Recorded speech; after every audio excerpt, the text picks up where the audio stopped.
আচ্ছা, ছেলেরা কেন বিপত্তারিণী পুজো করে না? মেয়েরাই কেন শুধুমাত্র বিপত্তারিণী ব্রত রাখে? বিপত্তারিণী এই নামটা কোথা থেকে এলো? 2025 সালে বিপত্তারিণী পুজো কবে পড়েছে? এই সব কিছু নিয়েই আজকের ভিডিও।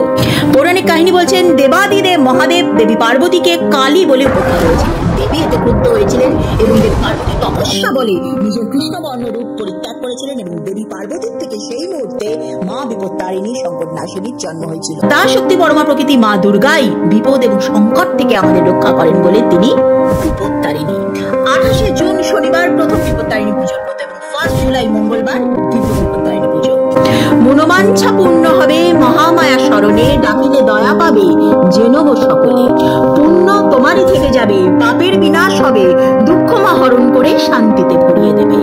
সবকিছুতেই দুর্গা নাম বলো একবার, দুর্গতি নাশিনী করবে মঙ্গল সবার। তোমরা কি কেউ বিপত্তারিণী পুজো রাখো? আমাকে কমেন্ট করে জানিয়ে তো। জয় মা।